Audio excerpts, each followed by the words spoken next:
Bonjour Josiane. Bonjour Ricardo et bonjour aux internautes qui ont la gentillesse de me suivre. Voici une question. Comment peut-on aider une personne qui souffre de tout temps d'être rabaissée ou condamnée dans la vie? Exemple, cette race ne vaut rien. Là, vous voyez, vous me parlez au départ d'une personne, puis après d'une race. Et de toute façon, c'est vrai qu'aujourd'hui, on a tendance à dénigrer des personnes. Ça me fait penser un peu à Jésus qui, quelque part, venant de... Ah, je cherche le nom, excusez-moi. De Nazareth, ben pour eux, c'était pas possible, car de ce lieu, rien de bon ne pouvait venir.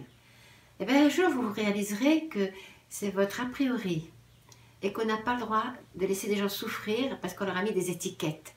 Vous pourrez vous trouver peut-être au milieu d'un désert, avoir quelqu'un qui va passer à côté de vous sans vous regarder, qui sera un touriste, quelle que soit sa nationalité, et vous aurez quelqu'un du pays qui, soi-disant, ne vaut rien du tout, qui vous prendra par la main, vous donnera de l'eau et vous aidera.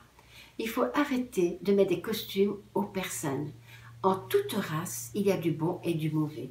Et ce qui est le pire, c'est que dans notre propre, je dirais, race, notre propre pays, notre propre nationalité, dans nos familles, vous avez déjà ce genre de choses. On dira, mais cet enfant, il n'arrivera jamais à rien, il ne vaut rien du tout. De toute façon, qu'est-ce qu'on va en faire? Alors moi, j'ai envie, quand il m'est donné de rencontrer des personnes et qu'ils me disent, vous savez, de toute façon, moi, je ne voudrais jamais rien. Déjà parce que je suis étrangère, déjà parce que si, déjà parce que ça. Et bien, je leur raconte un très joli conte. Ben, tout simplement, le conte du vilain petit canard noir. Car méfiez-vous des petits vilains canards noirs qui peuvent être bien plus bons que les beaux canards tout jaunes et qui un jour pourraient très très bien vous tendre la main et vous surprendre.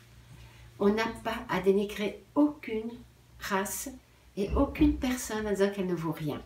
D'autant plus qu'il me semble que si demain je me trouve aux urgences et que je vois des personnes arriver avec le besoin d'une transfusion sanguine, je crois qu'on pourrait très bien leur donner du sang de singe, parce que j'ai encore jamais vu personne qui dira « mais d'où vient ce sang ?»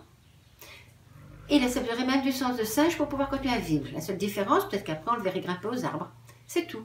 Donc je pense qu'il faut aller plus loin. Il faut cesser de ces siècles où eux ne pouvaient pas être bons, eux ne pouvaient rien valoir. Ben, je suis désolée, il y a des grandes familles où effectivement, il y en a un, on ne sait pas pourquoi. Il y a 10 enfants de noblesse ou de ce que vous voudrez, et lui, il en fera pire qu'un pendre. Et dans d'autres familles qui sont pourtant basiques, qu'il n'y a rien, qu'il ne devrait rien arriver. Et puis il sortira un virtuose. Comme quoi, vous savez, du ciel, on doit souffler d'une certaine façon pour donner à toutes les différences le droit d'exister et d'être aussi bien que les autres. Merci à vous Josiane, à bientôt.